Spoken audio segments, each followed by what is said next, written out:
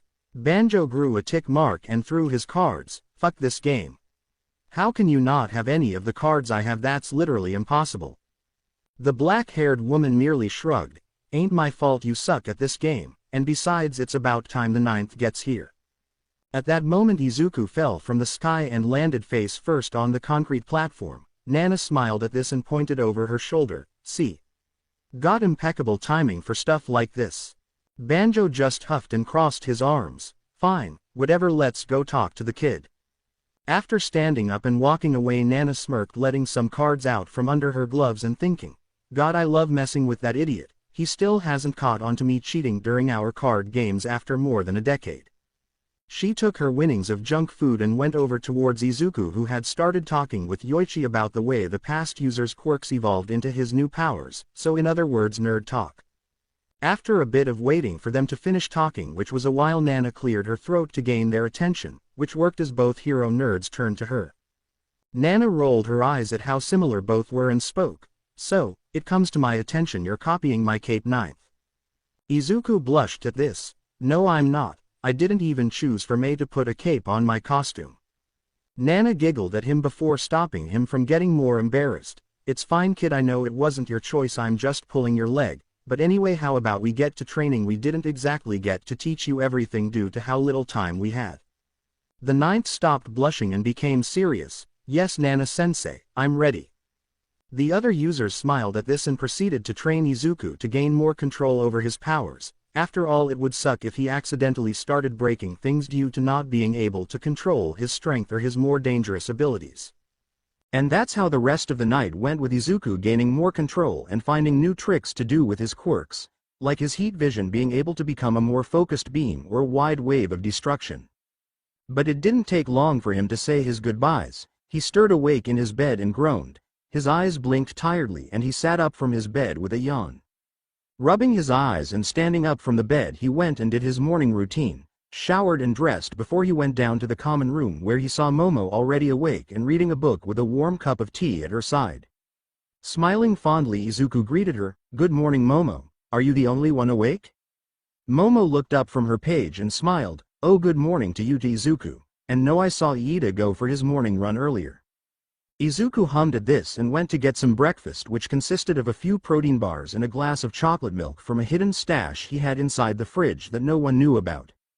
He went and sat near Momo while eating. "So, how have you been since the attack?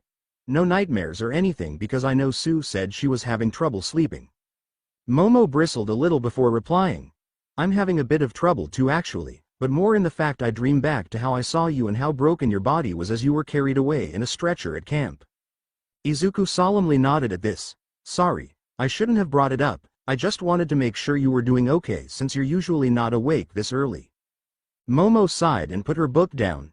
"It's alright, Izuku. I just wish we didn't have to go through all of this, first with the USJ and now the camp. It's all just so much." The 9th understood where she was coming from and in an act of courage reached out and grasped her hand. It made her tense for a moment but soon relaxed and griped his hand back. They stayed like this for a bit, but Momo wanted to feel more of the comfort Izuku was giving her, so she scooted closer to him, having their legs rub and their shoulders touch. Izuku was surprised by this but went with it, as he too hadn't fully moved on from the camp attack and failing to save Bakugo the first time, so when her head rested on his shoulder he did the same and put his head on top of hers absently, noting her hair smelled sorta like books. Silence reverberated around the room as they stayed like this. just enjoying the comfort the other was giving and feeling safe. Their hearts that were once saddened and burdened by the attack were finally truly able to lighten and spark with a feeling of warmth and comfort, and an unexpected turn of events made the two lose themselves in that warmth. Lifting their heads and turning to look into each other's eyes, they slowly leaned forward until their lips connected. More sparks went off in their hearts and the lip contact made their bodies tense. Their lips mashed together as they embraced the warmth they were feeling and letting it guide them, and passion soon followed, but it was not to be as a voice rang out interrupting them. What are you guys doing?" said the very familiar voice. The two broke their kiss to look and see Kyoka looking at them with a blush and wide eyes, which in turn made the two lovebirds realize what they were just doing and panic. It's not what it looks like, Kyoka," persisted Momo, but the fact Kyoka saw them kissing for a solid minute made her argument invalid. "You two were making out on the common room couch. Hell, Momo, your hand is still on his abs," shouted Kyoka, even more embarrassed about having to call her friend out on her obvious lie. Looking to where the punk girl was they both saw that indeed at some point Momo's hand had gone and started groping Izuku's abs. The heiress blushed deeper and snatched her hand away like she had touched a hot stove. Izuku wasn't much better as his entire face was red, and he tried to ignore the voices of Nana and Banjo in his head telling him he got cockblocked and how he was doing so well up until then. However, it was then that a new voice came from behind Kyoka. Guys, what's going on? It's too early for this much noise." Kyoka turned to see Mina and on reflex spoke, "Crap, hey Mina, good morning." Mina raised an eyebrow at this until she looked past the rocker girl and towards Izuku and Momo, who were still sitting very close and blushing like tomatoes. It took a second, but Mina's nose twitched and she sniffed the air before proclaiming with wide eyes and even larger smile, "I smell tea, and it ain't the one in that goes in teacups." Izuku and Momo sat with their faces firmly planted in their hands while Mina sat across from them in a chair she snatched from the dining room table. The pink-skinned girl relished the awkward and embarrassed faces of the two. But seeing she had tea to acquire, she broke the silence. "Who wants to start first? Oh, how out you Midori want to tell me how you conquered this maiden's heart." Izuku sighed, knowing the best option he had at this point was to tell the truth. "It's not like that, Mina, we were just caught in the moment is all." Mina deadpanned at him. "So you call having your tongue down her throat just being in the heat of the moment? Now I'm interested in how you are when you're actually doing it on purpose. Wonder if you would have grabbed her ass or breast." "Mina!" yelled Momo with a flushed face. Mina just turned to her friend without any shame. "What? You're just as bad, Missy. You had your hands all up his shirt from what I pried from Kyoka." Speaking of which, Kyoka was next to Momo with a blush still present on her face due to walking in on Izuku and Momo, but more so was how Mina blatantly exposed her crush on the boy sitting on the same couch as her. Izuku himself gave her a few looks of interest which just made the poor girl groan into her legs that were sat up and had her arms around them with her face buried in her knees. Izuku thought it was a little cute but shook his head of those thoughts. "Mina, knock it off, we're both just confused on our feelings is all. Sure, maybe something can come from this, but until that happens, can you just give us some space to ourselves to figure out our feelings?" Izuku said, trying his best not to blush and show weakness.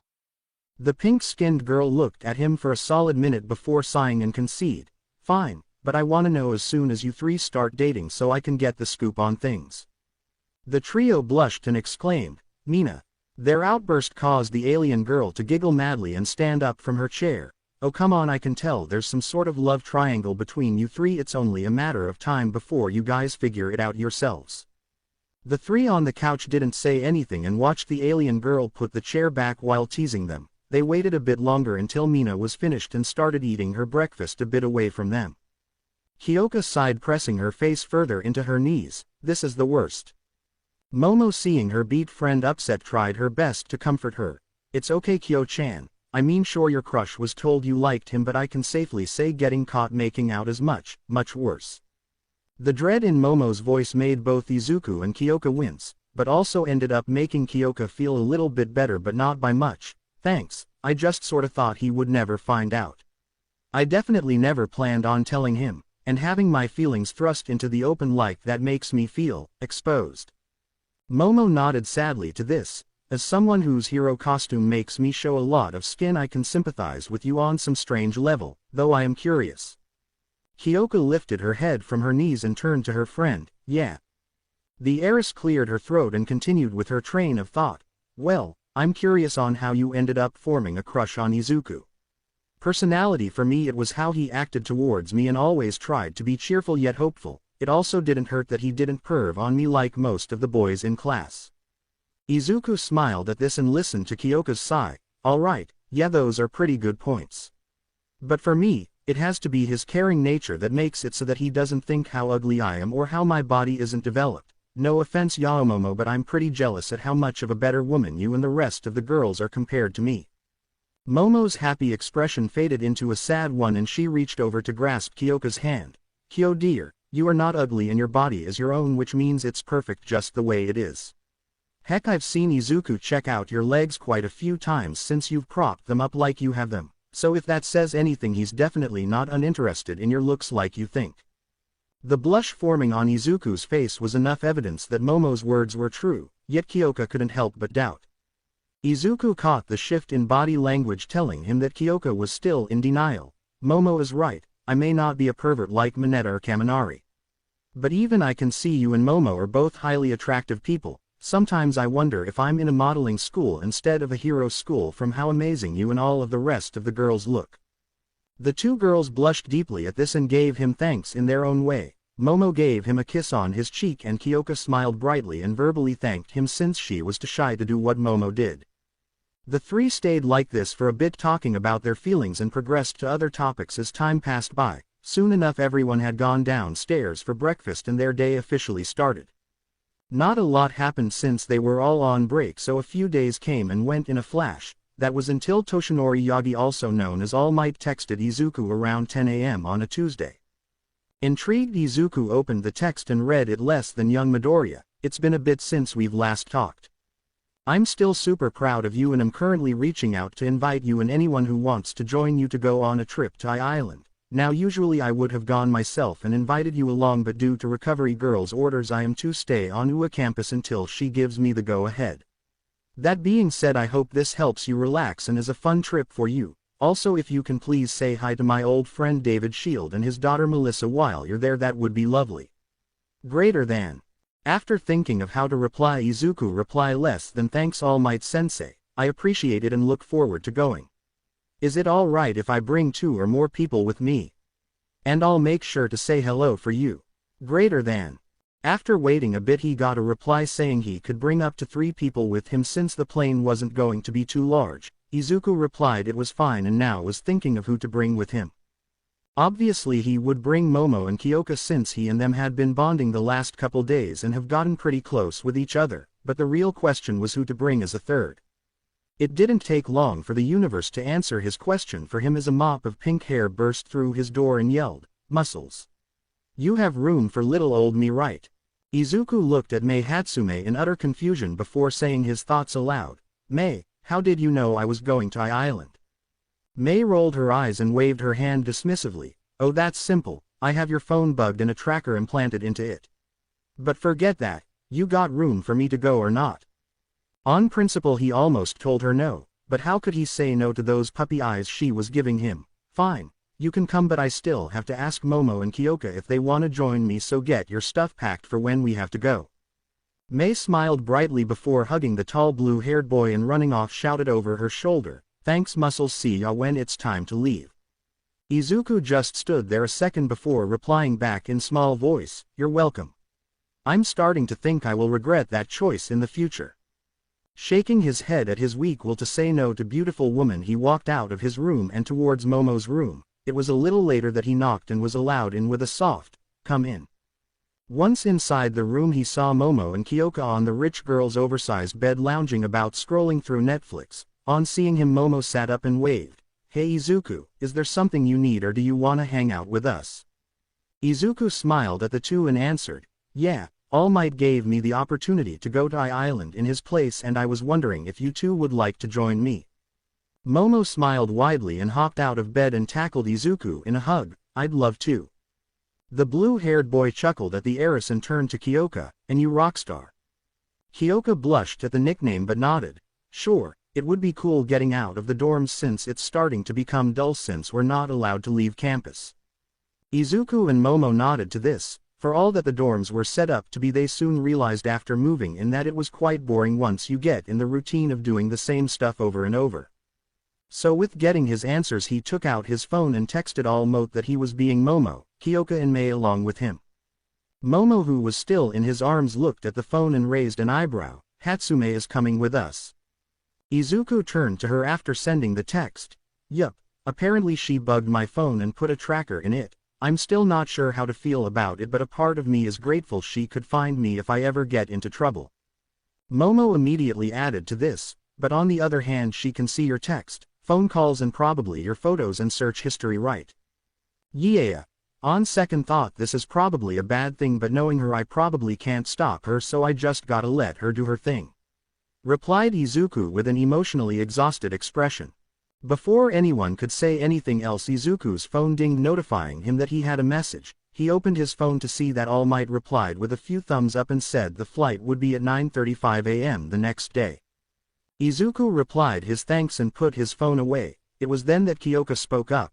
You know, you've been holding Yaomomo in your arms for like a full minute now, right?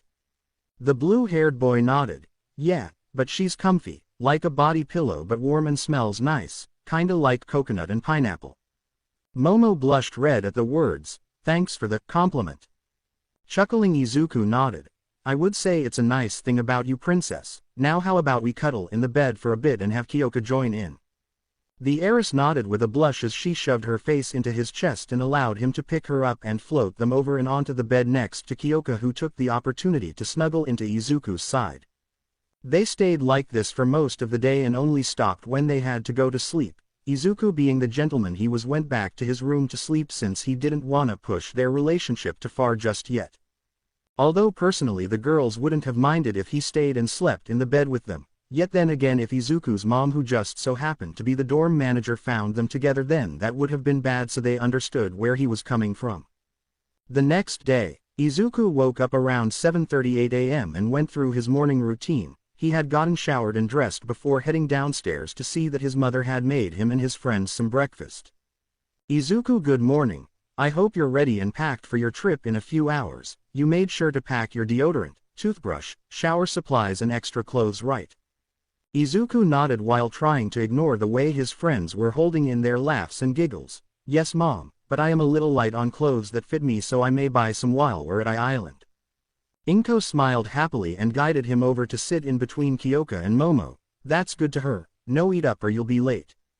The three who were going replied with a hi, before digging into their food. Today the breakfast was miso soup, rice, some fish and green tea. The others at the table dug into the food with the occasional compliment thrown at Inko's cooking. However, the table went silent when All Might, also known as Toshinori Yagi, came into the dorm and was greeted by Inko rather informally. Hello Inko, you still have a plate left for me.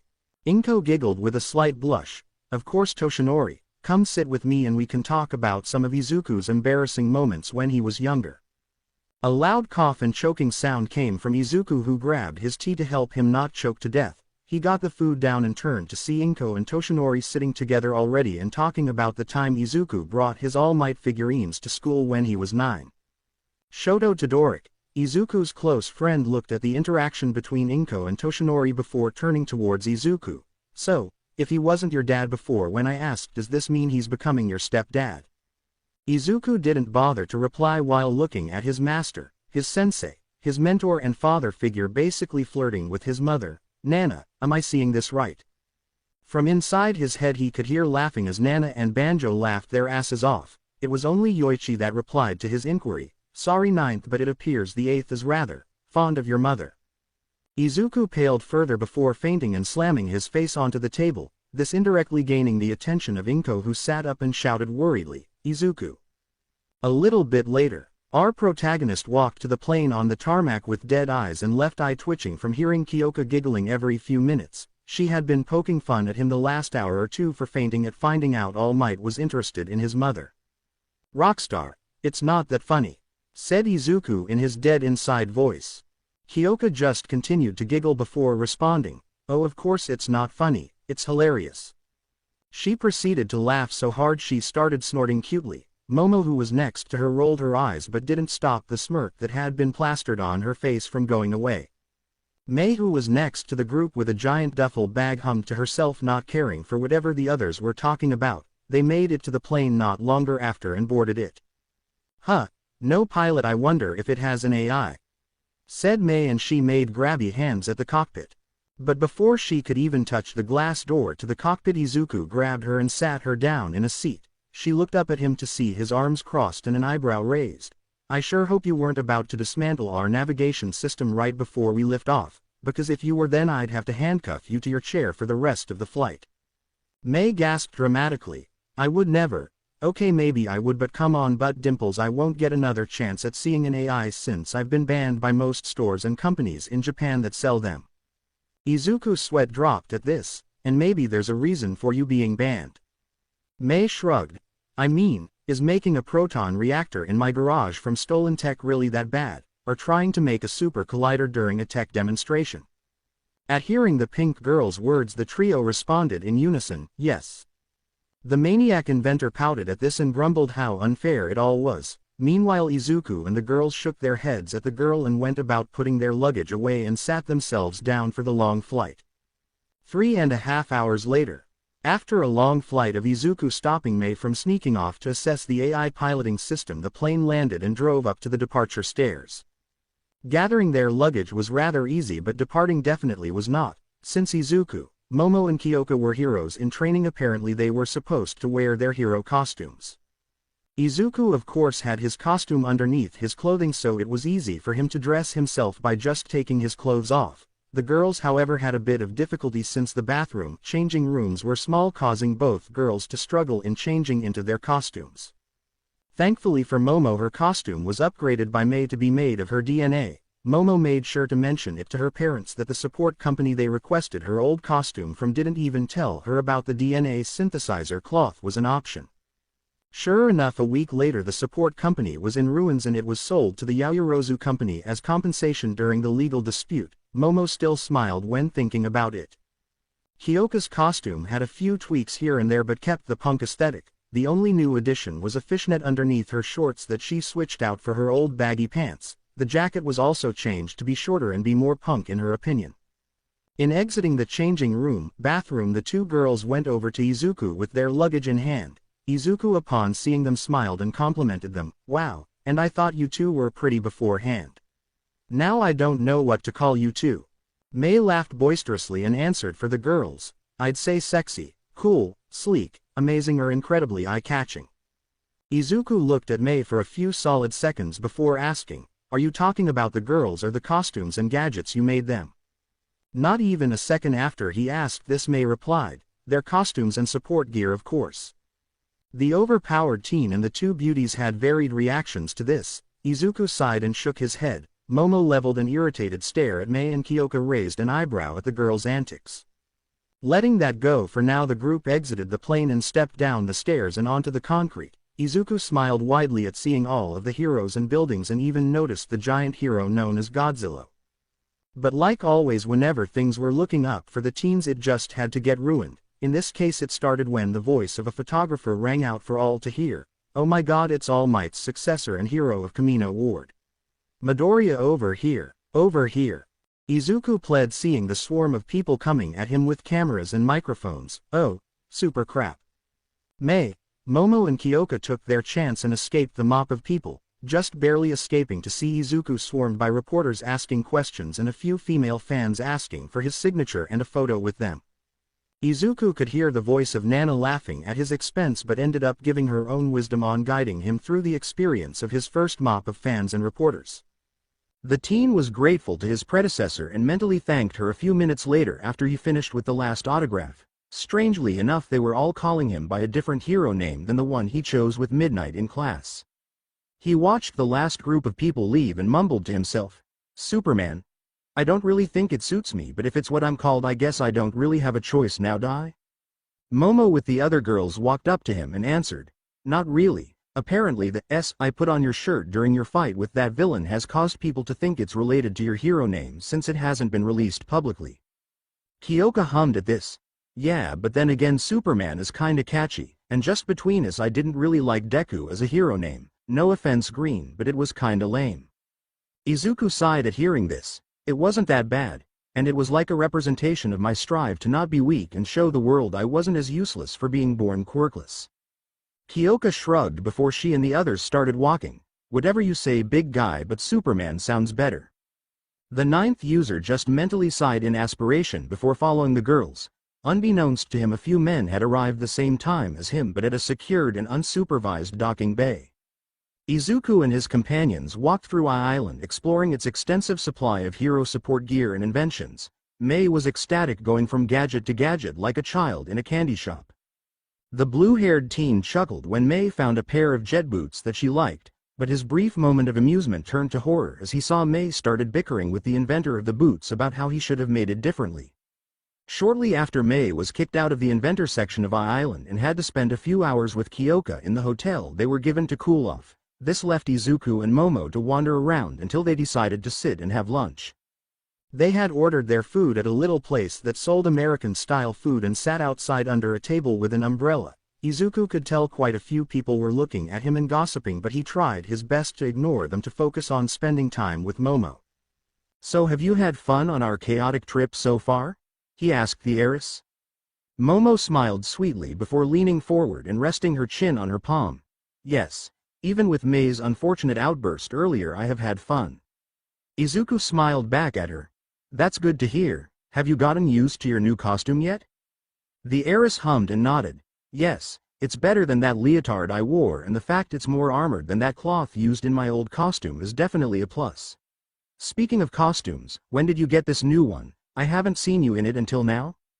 The ninth user of One for All shrugged and took a sip from his root beer. "Mei made it a while back, a little after my fight with All for One. Apparently she really dug the design of the mostly blue and red with the addition of the symbol you put on my shirt." Momo blushed at the slight praise.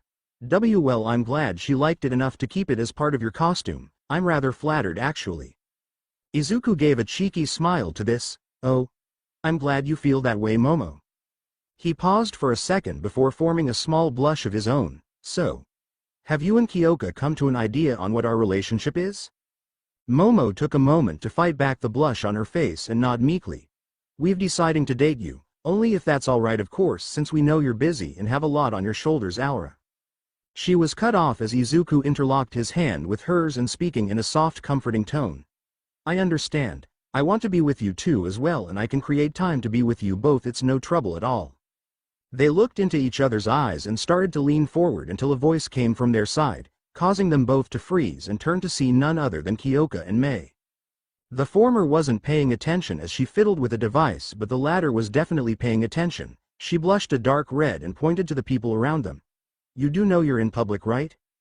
Both teens blushed at her words as they saw people taking pictures and videos of the pair. Crap, was their only thought as they both realized that people were probably posting their intimate moment to social media. Izuku cleared his throat and rubbed the back of his neck.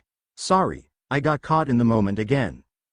Momo shook her head. "No, I am also to blame. I should have known better from my time spent being taught about keeping a public appearance by my family tutors growing up." At hearing this, Izuku remembered his now girlfriend was rich. "Huh, I kinda keep forgetting you're rich for some reason until you say something like that." Kyoka doubled down on this to tease her best friend. "Yeah, until she says something outrageous like you tend to forget about it. Sorta like that time she told us about how she owned an island under her name over in the Roman Sea called the Mischira." Momo blushed and fidgeted. Please stop teasing me, Kyo, it's embarrassing." Luckily for the Ravenet, the waiter arrived with their food and got the orders of Mei and Kyoka. This allowed Izuku and Momo to eat while Mei animatedly talked about her ideas for possible upgrades to their costumes and gadgets. A little later and they all had eaten, but Izuku heard a particular conversation happening a few tables away from two reporters. The female reporter leaned into her fellow reporter and said, "So the next big scoop will be Momo Yaoyorozu and her boyfriend, the up-and-coming hero in drawing, Superman. I can't wait for it to be printed. With these last few photos the story can be published by late this evening." The only thing Izuku could think was, "Fuck. That's not good, is it?" The voice of Nana answered this in a muggish tone. "Nope. But then again, just wait until they find out you're pinning after more than one girl. Now that will be fun to see." Izuku facepalmed and half-heartedly thought of using his heat vision on the camera the male reporter was carrying. However, he knew that would just make it worse, so he let it be. The group departed the restaurant after Kyoka and Mei ate and walked around to the clothing section of the island, and while they walked they bumped into a special someone. Izuku walked in the front of the group while he talked to Kyoka about her favorite bands like Red Hot Chili Peppers and more. That conversation however was cut short as he walked right to someone scattering their belongings onto the ground. "I'm so sorry, I didn't see you there." Izuku immediately apologized as he leaned forward to lend the person a hand. The person was a blonde young woman probably a year or two older than Izuku and his friends, with glasses. "No, I should have been more careful while carrying my supplies." She took his hand and stood up and finally got a look at who she bumped into, and in seconds her cheeks burst into a blush and she stammered, "Why are you Uncle Might's successor?" Izuku blinked in confusion before his mind clicked the pieces together. "Oh, you must be Melissa Shield. All Might Sensei told me to say hi to you and your dad for him while I was here. Seems I didn't need to try looking for you like I originally thought." Melissa blushed more at this and twiddled her thumbs together in a way that Izuku found cute. "Why yeah, it seems so." He watched as Melissa tucked a strand of hair behind her ear and couldn't help but notice how pretty she was, well until he felt a push to his side and when he turned he was met by Momo and Kyoka pouting at him. It was super cute, but he didn't let that distract him as he comforted his newly made girlfriends. "This is pretty much All Might's niece Melissa Shield and daughter of All Might's old partner David Shield. Toshinori Sensei told me to tell them hi for him while we were here." Kyoka looked the girl up and down before comparing the girl's physical properties to Momo. She found Momo was taller and had a bigger bust while Melissa had wider hips. Giving a hum to her observations she noted the blush on the blonde's face and mentally sighed, "Great. Another one. What is this, the fifth or sixth girl so far? Let's see, there's me, Momo, Uraraka, Toru, Sue. I'm pretty sure Mei and now this one. Does he have a secret attraction quirk or something?" She got knocked out of her thoughts by Momo nudging her. Looking around she saw the others were looking at her making the purplet shrug and asked, "What, do I have something on my face?" Momo with red cheeks cleared her throat and answered, "No, but you did just put the girls that have a crush on Izuku, including yourself." Kyoka froze in silence for a solid couple of seconds before breaking it. "Oh. Well, it's not like what I said wasn't true, so I don't see any reason to defend my reasoning and we're both dating him, so it's fine." This was when Izuku cleared his throat to get the group's attention and hopefully change subjects. "So maybe we should move this elsewhere, people are beginning to stare." The others looked around to see other people pointing or whispering to each other as they gestured towards them. This caused them all to scurry off into a store they had wanted to enter and huffed in relief to see no one taking any real notice of them. Melissa let the tension in her shoulders give way and relaxed. She turned towards Izuku and the girls before greeting them again. "As Midoriya said, my name is Melissa Shield and it's a pleasure to meet you all." Momo, Kyoka and Mei greeted the girl back while Izuku gave a happy nod at the non-aggressive greeting the girls gave the blonde and started to speak up. "Sorry to drag you into such a bizarre situation with those people looking at us like that. I can see you were going somewhere with those supplies, so why don't I join you while the girls do their shopping?" Melissa blushed and turned to Momo and Kyoka, who looked at her inquisitively. I don't mind, but what about your girlfriends? Won't it be bad to leave them to go off with another girl you just met?" Izuku hummed at this before turning to the girls. "I'll let you choose what I wear to the party tonight if you let me go with Melissa. I actually really wanted to speak with her father and greet him in person, but I don't have to if you girls don't want me to."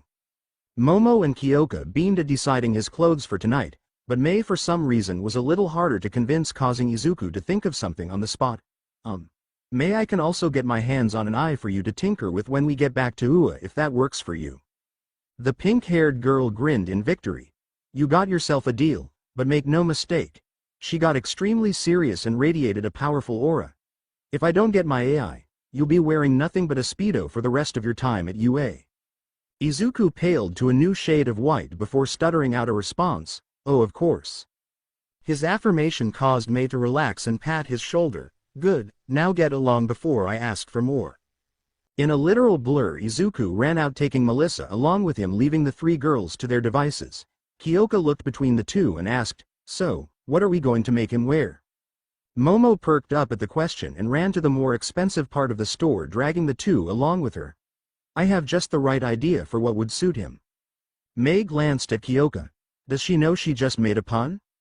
Kyoka shook her head in the negative. "Nope, but she's too focused to care, so just leave it be." With Izuku and Melissa. The pair had gone to Melissa's lab to deposit her belongings before heading to see her father. In that time Melissa showed him what she called the full gauntlet and explained its inner workings. From Izuku's time hanging around Mei he understood a fair bit of what she explained, but when she went into detail on the purpose of gauntlet he was surprised. You mean, this was made for All Might Sensei? He looked down at the gauntlet fully deployed on his hand and forearm before turning back to Melissa. Pretty much, but now I guess it's a little redundant since he's retired and you've gained full control over your strength. Izuku grimaced at this and made the gauntlet retract into the band it was originally in. Sorry. Why are you apologizing? Isn't not breaking your bones a good thing? Melissa asked incredulously. Well, you're not wrong. I just feels bad that it can't be used for its old purpose anymore. Instead, the only real purpose I can see for it would be to upgrade my suit to something more durable than Sensei Might's costume or my own. The blue-haired boy explained. At hearing this Melissa nodded in understanding. That does make sense, but I still don't think it's more durable than my father's suits for Uncle Might. However, I do see your point. As they talked further they came to their destination, which was David's lab, also causing Izuku to internally fanboy at the idea of meeting the man who made his mentors support equipment over the years. Melissa took out a keycard and swiped it through the door scanner and made it blink green, allowing her to open the door for Izuku and herself. Taking a few steps inside she saw her father speaking to his colleague. Papa. Look who I came across today, she called out. David turned to his daughter with a smile before going wide-eyed at seeing Izuku. Turning back to his colleague he apologized for their talk being cut short but agreed to speak with him later. Izuku heard that the colleague's name was Samuel and hummed in thought as the man walked past him, but he refocused on David who now stood in front of him and introduced himself. Nice to meet you Midoriya, I see you've already met my daughter Melissa. Izuku greeted back with a handshake. It's nice to meet you too Shield-san, and yes we met a little bit ago and told her Toshinori-sensei said hi. Speaking of which Toshinori wanted me to say hi to you as well while I was here in his place. David smiled at this and returned the handshake and afterwards waved his arm dismissively. That's fine, it's good to hear from him and to see my little girl making friends. The ninth user nodded at this. Well, she's a remarkable young lady from what I've learned through speaking with her, so it's hard not to like her. The blonde girl currently being spoke of blushed at the praise. I'm nothing special really. And besides you're the successor of Uncle Might, so if anything you're the special one. Izuku shook his head at this. I may be All Might's successor but I am still a normal guy trying to get through high school. Sure I'm incredibly strong but I can say the same about your amazing intelligence Melissa. You're one of a kind just like Mei and your father, so don't doubt yourself like that.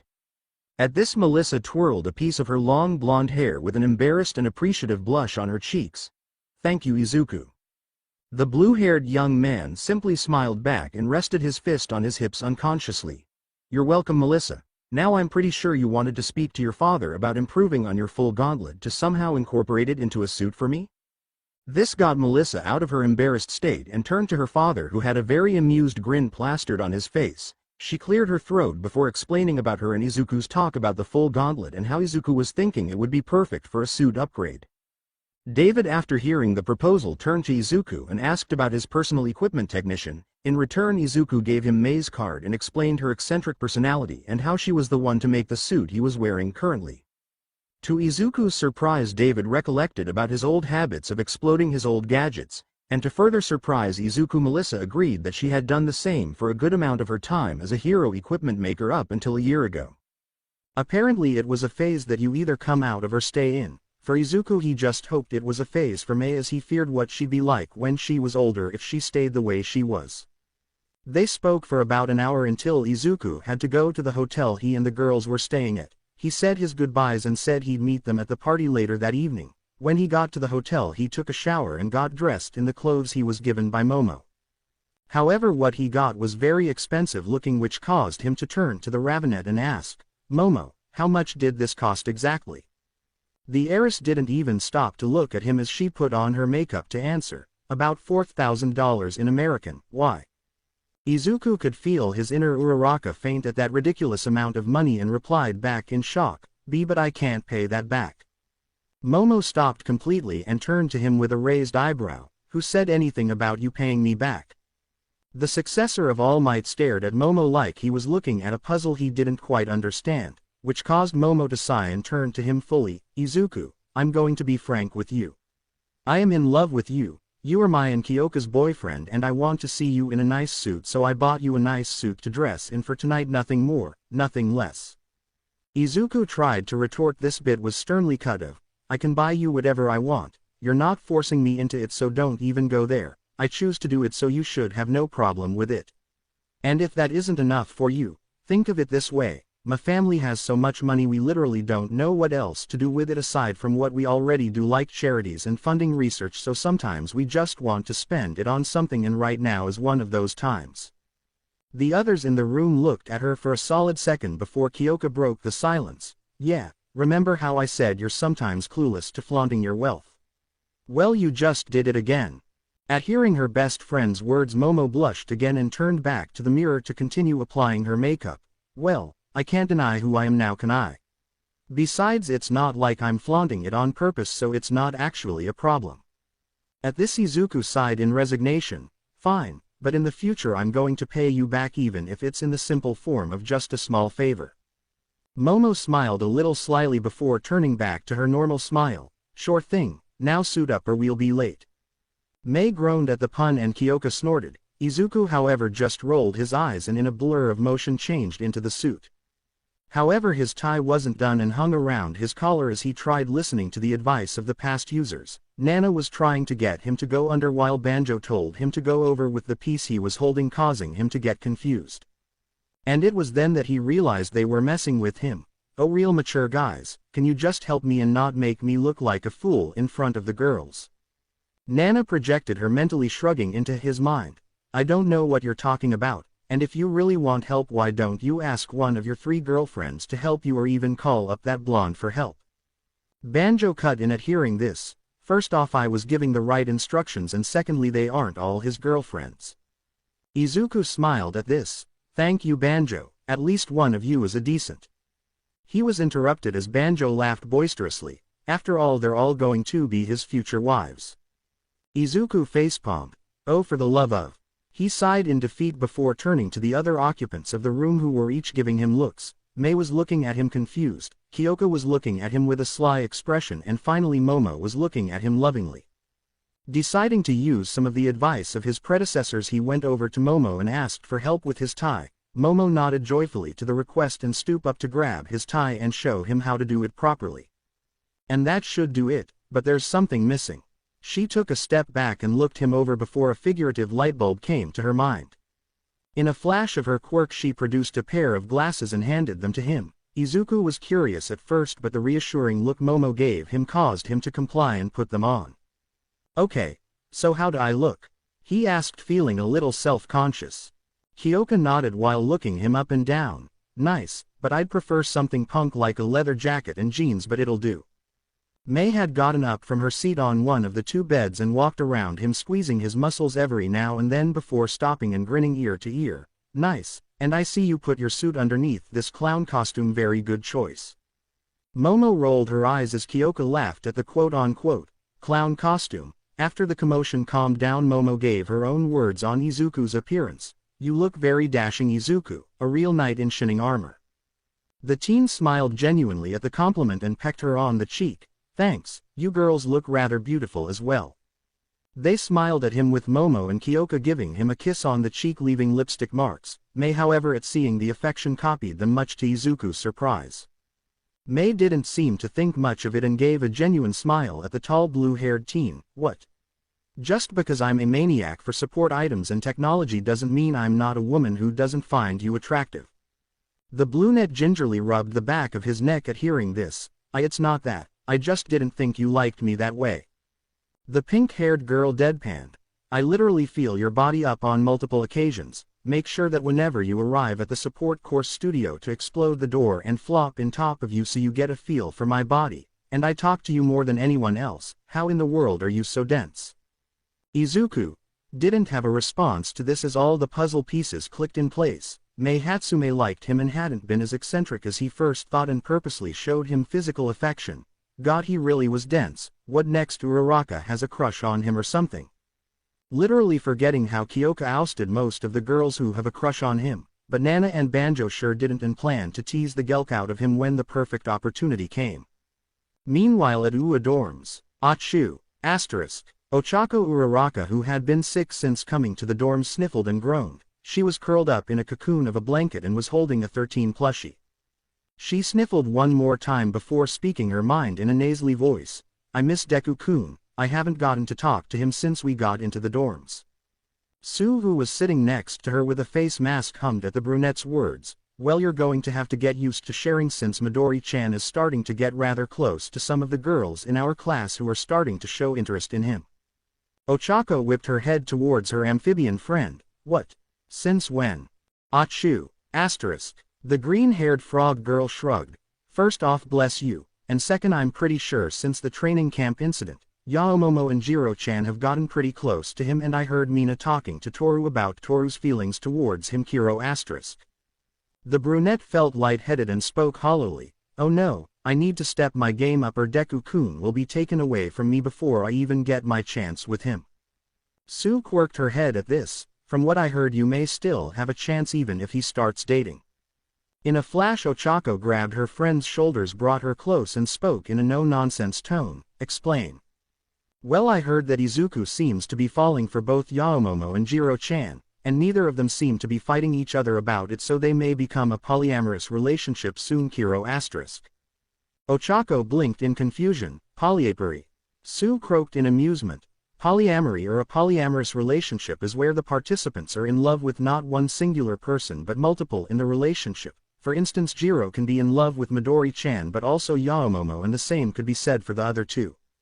The gravity-defying girl's jaw dropped and her world was flipped upside down, and she couldn't help but think, that sounds hot.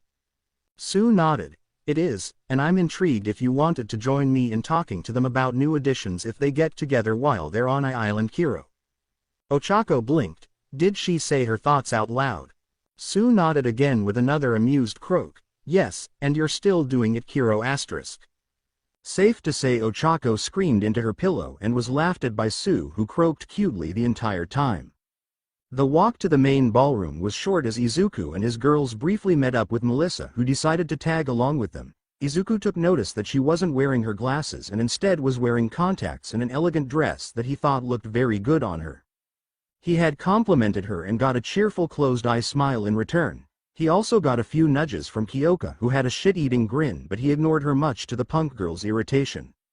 When they got to the main doors, Izuku didn't need to reach for the handle as it opened automatically when it took a quick scan of them. It surprised the whole group besides Melissa, who giggled at their surprised expressions. They walked into the room, getting some attention from its occupants. Some noticed Izuku for who he was, but for some reason a majority didn't. Is it the glasses? He thought. Nana projected herself, shaking her head into his mind. No. They're probably just not used to seeing you out of uniform. It happened to me a few times as well, but it won't last too long with this many people watching you, so they'll probably figure who you are soon. Izuku nodded to this and did in fact notice a few people go wide-eyed and whisper to the people around them, causing him to hear that they figured it out already. Well, it was nice while it lasted, the blue-haired teen thought sadly. They got to the table where David was and Melissa introduced the other girls to her father. David greeted them back and almost immediately got into a discussion with Mei on what to improve on for Izuku's hero costume. Apparently while he was in the shower earlier, David gave her a call from the card he gave him, and the two had talked briefly and came to an understanding on helping him become a better hero by making him better gear. So Izuku watched on as the three hero gear technicians talked and described some very outlandish gear and equipment that he never even thought about before. In this time, Momo had been approached by a few wealthy company CEOs and gave their respects to her and her family, who weren't even here mind you, but apparently still had enough pull that people would greet their daughter in hopes of getting on their good side. Kyoka and Izuku could only sit next to each other and share a look. They both weren't super smart to know what the Shield Duo and Mei were talking about, and on the other hand didn't have enough social etiquette to talk with posh businessmen like Momo, which just left them to talk to each other. So, this red stuff is pretty tasty, Izuku said, trying to break the ice. The punk girl in return nodded and spoke in an overly posh voice that only he could hear. Oh, indubitably, it's as if I am eating a summer day. Izuku snorted and chuckled at the purple-haired girl's antics before playing along. Yes indeed, I must say this gold-flaked water is to die for. The two had a good laugh before talking more genuinely. So what do I call you for a nickname now? I can't call you Green anymore like I did earlier in the day for obvious reasons, so what should I call you? At hearing the question, Izuku crossed his arms over his chest and hummed in thought. Well, I don't really know, I've never really called anyone nicknames besides you, Momo and Bakugo. The purpleette played with her ear jack before stopping dead in her tracks. She turned to look at a door across the ballroom and shook Izuku's arm, getting his immediate attention. Kyoka, what's? He was cut off as metal cylinders came out from under the floor and quickly shot out capture devices that wrapped around the heroes and security. They tried to capture Izuku but failed as he caught the multiple rings and destroyed them with his hands. The BlueNet and his group turned to the door Kyoka was looking at earlier to see it open and reveal men with guns, and the projector in the room turned on and shot out onto the main wall of the venue. Ah, seems I was right to worry about the famed Superman, but then again I bet you're not faster than a bullet to a person's head, so listen up you rich fucks, we're in charge here, so no funny business. By now the gunman had taken hostages and the man on the projector smiled evilly now that he had everyone's attention, but honestly Izuku was upset for an entirely different reason than the situation at hand. Why can't I go somewhere and not be attacked by villains? First the sludge villain, then the USJ, the internships, the damn summer camp, and now this bullshit? Honestly, I must have some of the worst luck ever. He thought to himself while trying to ignore the cheering of Nana and Banjo to quote-unquote, beat their asses ninth.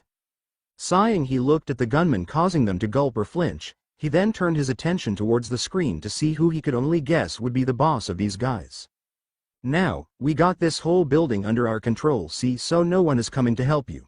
That leaves me with a few choice words for you all: don't play hero and don't fuck with my operation here or you all die. Kyoka couldn't help but roll her eyes at this and turned to Izuku. So, why haven't you saved us yet? Izuku turned his head towards her and replied, well Rockstar, if you haven't forgotten, I'm still not a licensed hero yet, so I can't use my quirk to beat the shit out of these guys without legal backfire. However, David shook his head at this. Actually, since I-Island is its own place recognized by NATO, we have different rules compared to the other parts of the world, mainly in how self-defense works, and when it comes to heroes in training you're allowed to use your quirk if the situation is dire, and I'm pretty sure it is, so you have the full go-ahead to save us. The ninth user gave a "ah" before moving so fast no one saw him move and instead saw an after-image of him disappearing from where he once stood. Instead he was standing with the gunman all knocked out and tied up with shoelaces he got from said gunman. He stood over the bundle of idiots and pushed his glasses up. Alrighty then, seems like I didn't need to be faster than a bullet but rather faster than the reaction time it takes for a human to press the trigger, who knew? The man on the projector growled and slammed his hands onto the table in front of him and shouted out, you still won't stop me, boy. We have the whole building in our control, and by the time you get pasted the security measures we'll be long gone. With that the projector shut off and Izuku deadpanned. Did they forget I can use my super strength, heat vision and flight to get to them in less than a minute, or probably even half of that? The first user Yoichi sighed and responded back, ninth, villains like this are prideful and don't see the world for how it truly is. Now usually that's a good thing because it makes them easy to defeat, but it also makes them dangerous because they can be easily controlled by others. But it was then that Izuku had a thought, wait a minute, why didn't Danger Sense detect this? The fourth spoke up a little melancholic, we're trying to find out, but from what we've speculated it may be because the quirk's original use is to sense danger that's aimed at the host, but because you're basically invulnerable nothing is really a danger to you and won't be detected. It also doesn't help that the keywords training you're trying to do isn't finished yet, so you didn't pick anything up on your super hearing. Well, shit, we gotta fix that after this is all over. In another blur, Izuku released all of the heroes and security before going over to David and the girls. David, how do we take control back of the building? David thought about it for a moment and paced a few times before answering, well, the only way they gained control in the first place is to have a main access card and use it in the main security system that is at the top of the tower, and luckily enough I have such a card and know how to override their control. Izuku nodded and thought of a plan. Okay, I want you to come with me and do what you need to do. Momo, Kyoka, you two will help the heroes wherever you can in evacuating the civilians. Melissa, you and May try and jerry-rig a communication device to get the docks and airspace on lockdown in case these guys try and escape. The group nodded and went to do their task, leaving Izuku and David. The blue-haired teen unbuttoned his shirt and took his glasses off before asking David, so, How do you do with high speeds and heights? David blinked before replying. Good, I guess. Why are you? They disappeared in a blur and Izuku flew them out of the front of the building using his heat vision to cut a hole big enough for more than one person and quickly flew up into the sky. All the while David cried out in fear and panic. When they got high enough, Izuku used his X-ray vision to see into the building. He scouted it for the security room and found not only the man responsible for this whole situation but also David's colleague Samuel, who Izuku could hear using his enhanced hearing to listen in on their conversation. Samuel shouted in rage. You told me you were professionals, Wolfram, but this is a clusterfuck. The hostages are leaving the building and the airspace is being locked down. How are we supposed to escape with the device? The now named Wolfram glared at the man before taking a handgun out of his pocket and aiming it at Samuel. This wouldn't have happened if you looked at the fucking guest list. Now I have to fight the same person who captured my original employer who was out of my fucking league. Izuku narrowed his eyes at this and could hear the complaints of the past users, pissed that even after being captured and imprisoned all for one's influence was still apparent in the world. Deciding to not waste time, Izuku went into the top of the building's staircase and moved to the security room where the two men were located, his red eye beams hitting the gun in Wolfram's hand. The villain looked at Izuku with hate and clenched his fist. He slammed his hand in the ground, sending a pillar of steel in Izuku's direction, but the hero in training raised his fist to meet the pillar head on and broke it into pieces. Sorry, Wolfram, but you're not getting out of here unless it's in cuffs. Wolfram grit his teeth and looked down at the briefcase he was holding with the Quirk boosting device. Smiling wickedly, he went to open it but was punched by Izuku and sent into the far wall of the room, and the briefcase landing at Izuku's feet. Samuel, seeing his chance, formed the best thankful smile he could muster. Oh, thank you, Superman. He kidnapped me and made me give him control of the building. Izuku narrowed his eyes at the man before turning to David, who was already at work undoing the system override. David, inform the cops that Samuel Abraham is in cahoots with the villain known as Wolfram. Samuel paled before trying to weasel his way out of the situation. I don't know what you're talking about. I would never. But before Samuel could continue lying, Wolfram got up out of the rumble he was in due to being sent into the wall. Oh, don't play with them, Samuel. You agreed to have me to come here and retrieve the Quirk enhancing device for my master, and you did it for the money we were offering you. Izuku saw that the villain had grasped a strange device that was laying next to him and was ready to intercept, but was surprised when Samuel took out a concealed weapon and tried shooting it at David. So on reflex he disarmed and knocked out Samuel before turning to Wolfram, who had the strange gun-shaped device aimed at him. And he had already pulled the trigger. Izuku was unable to dodge the light beam as it traveled at the speed of light and it hit him directly in the chest. Izuku worried for a moment, but danger sense didn't go off the entire time, which meant it didn't harm him, and after a few seconds of waiting nothing seemed to happen. Huh. Guess they don't make death rays like they used to. Izuku joked before sending an amused look at the villain. Wolfram, at seeing that the device didn't do a damn thing, threw it and used his quirk to cocoon himself in metal and travel through the walls and towards the roof. This caused Izuku to sigh and turn one last time to David. Watch out for Samuel. If you can tie him up while I deal with Wolfram, that would be for the best. David nodded and went over to a conveniently placed pile of rope that Izuku didn't see. Shaking his head at the irony, Izuku flew through the hall and through the staircase and onto the rooftop to see Wolfram yelling into a walkie-talkie. What do you mean the helicopter is grounded and you're surrounded by heroes? Izuku smiled and crossed his arms. Seems your friends aren't going to make it to the party. A shame, but then again I don't think you can tango with more than one partner, so maybe it was for the best. Wolfram turned and shouted in rage. This is all your fault. If you weren't here meddling in my business, none of this would have happened. Before either could start the probably shot fight, a helicopter came onto scene, and to Izuku's surprise it was the news. Oh, for all might sake, I'm really starting to think Aizawa-sensei was right and the news really are vultures. Wolfram, seeing his chance, used his quirk to its limits to throw compressed steel wire, chunks of metal and even steel shaped into chains to wrap around Izuku, but the team just raised an eyebrow before breaking the bindings and charging the villain with a punch to the gut, making him spit up stomach vile. The villain dropped like a sack of potatoes, clutching his stomach and cursing Izuku with the remaining breath he could muster into his lungs as the wind had been knocked out of him. I hate you. Izuku just smiled and grabbed him. Oh, don't be like that. If it's any consolation, it was fun while it lasted. A quick chop to the neck incapacitating the villain and ended the villain's attack on the island.